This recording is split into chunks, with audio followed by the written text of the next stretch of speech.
Let's now move on, and we have some more updates coming in at this point in time. There you can see visuals of Tejashwi Surya of the BJP, in fact, carrying out a procession as a tribute to the brave souls who lost their lives in the Pahalgam terror attack in Jammu and Kashmir. Take a look at this report.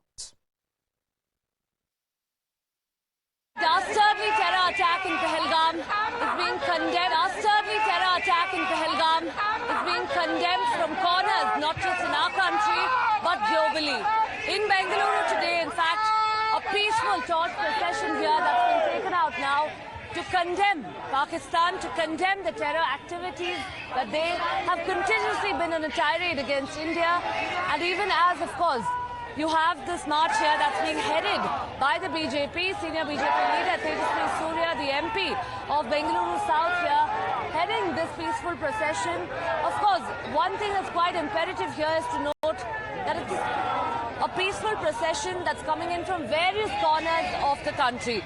We're seeing citizen groups, civil society groups, politicians and others coming together for this cause to condemn the dastardly terror attack. From corners, not just in our country, but globally. In Bengaluru today, in fact, a peaceful torch procession here that's been taken out now to condemn Pakistan, to condemn the terror activities that they have continuously been on a tirade against India. And even as, of course, you have this march here that's being headed by the BJP, senior BJP leader Tejashwi Surya, the MP of Bengaluru South here, heading this peaceful procession.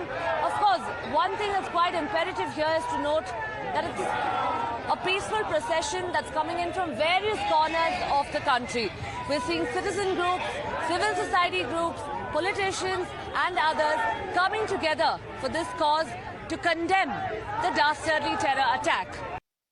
The Congress party has been the single biggest force in the country that has contributed to the deepening and strengthening of terrorism in the country. The vote bank politics practiced by the Congress party for the last so many decades is the reason why the country is today reeling under terrorism. And with this, we will slip into another very, very short break. More news and updates on the other side. Stay with us.